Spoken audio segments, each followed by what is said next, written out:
Assalamualaikum dan salam cetus peminat bola sepak tanah air. Korang perasan tak? Bola sepak kita sekarang ni macam ada dua dunia yang berbeza. Di satu sudut, kita tengah berdepan risiko gelap yang boleh buatkan Harimau Malaya hilang dari radar Asia untuk bertahun-tahun. Tapi di sudut yang lain, liga domestik kita pula tengah catat statistik luar biasa yang pemain import pun tak mampu nak tandingi. Persoalannya, adakah kehebatan dalam liga ni cukup untuk selamatkan maruah kita kalau sekatan berat daripada AFC ini betul-betul terjadi? Jom kita bedah setiap fakta yang mungkin korang terlepas pandang dalam laporan kali ini. Sebelum kita menyelam lebih dalam, saya nak minta jasa baik korang semua. Pastikan korang dah tekan butang subscribe dan hidupkan loceng notifikasi. Kita tak nak korang terlepas analisis tajam dan berita eksklusif yang hanya ada di saluran ini. Dah ready? Jom kita bahas.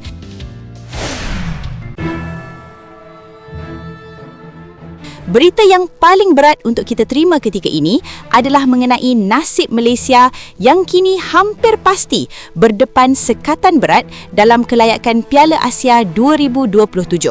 Berdasarkan maklumat dalaman AFC yang dilaporkan oleh halaman C-Asia Goal, perlawanan menentang Nepal dan Vietnam disahkan akan direkodkan sebagai kekalahan automatik 3-0 atau forfeit, menyamai hukuman yang telah ditetapkan oleh FIFA sebelum ini.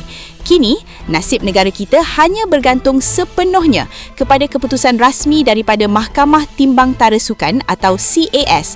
Namun, apa yang merisaukan ramai pihak, rayuan di CAS difahamkan lebih tertumpu kepada isu penggantungan pemain selama setahun, bukannya untuk mencabar keputusan teknikal perlawanan itu sendiri.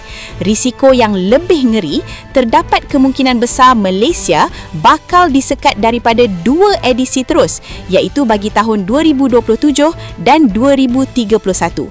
Jika perkara ini benar-benar berlaku, ini adalah satu tamparan hebat kerana generasi emas kita seperti Arif Aiman Hanapi, Faisal Halim dan ramai lagi mungkin akan terlepas zaman kemuncak mereka tanpa beraksi di pentas tertinggi Asia selama hampir sedekat.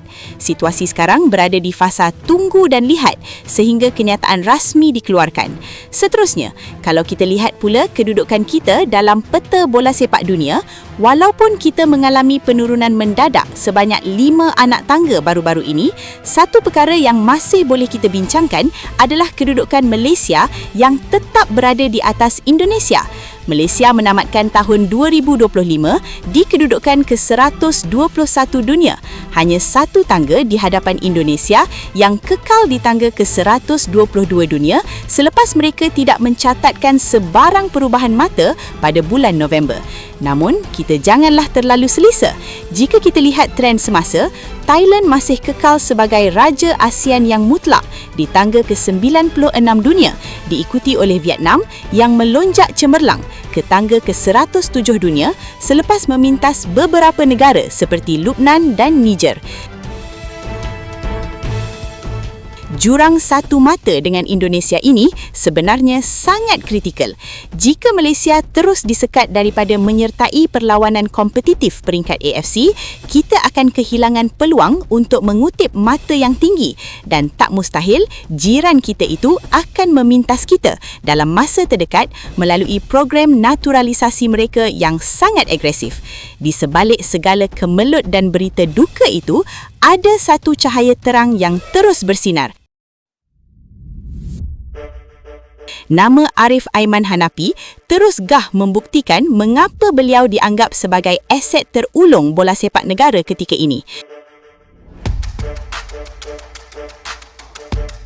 Menerusi data terbaru daripada laman SofaScore, pemain sayap lincah JDT ini bukan sahaja cemerlang, malah mendominasi 3 kategori utama secara serentak. Beliau menduduki tangga teratas dengan 17 penglibatan gol, hasil gabungan jaringan dan bantuan gol, sekaligus mengatasi rakan sepasukannya, Jero da Silva, yang mencatatkan 14 penglibatan. Apa yang lebih mengejutkan adalah kreativiti beliau di atas padang. Arif merekodkan purata 4.6 hantaran kunci bagi setiap perlawanan. Angka ini sangat jauh meninggalkan pencabar terdekatnya, Faisal Halim.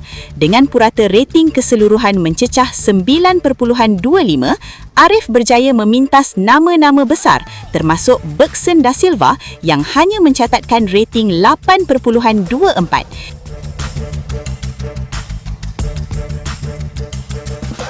Ini menunjukkan Arif bukan sekadar pemain berbakat, tetapi dia adalah pemain yang paling konsisten dalam saingan liga kita setakat ini.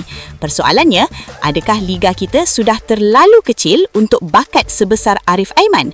Realiti ini juga dapat dilihat dalam carta Liga Super yang menunjukkan jurang kualiti yang amat ketara selepas mengharungi 12 perlawanan.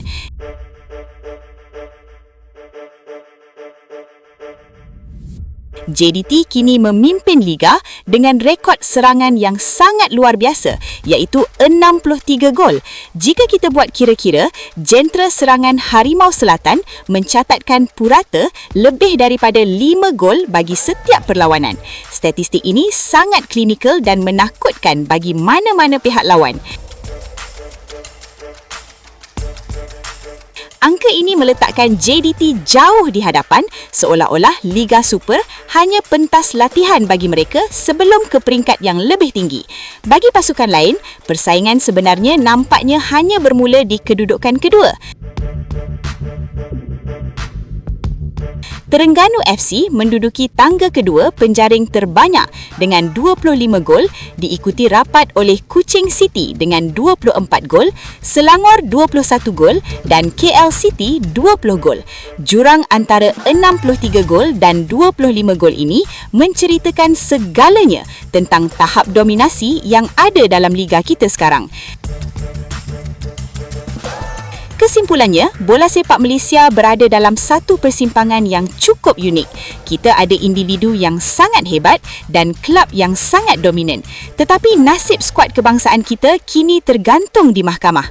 Adakah kegemilangan Arif Aiman dan JDT ini cukup untuk mengekalkan minat peminat jika Harimau Malaya tidak dibenarkan beraksi di pentas Asia?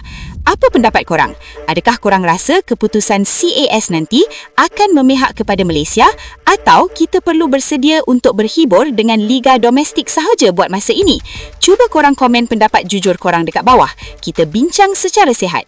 Jangan lupa tekan butang like, share dan follow untuk terus dapatkan update paling panas bola sepak kita. Sehingga kita jumpa lagi dalam video seterusnya. Assalamualaikum.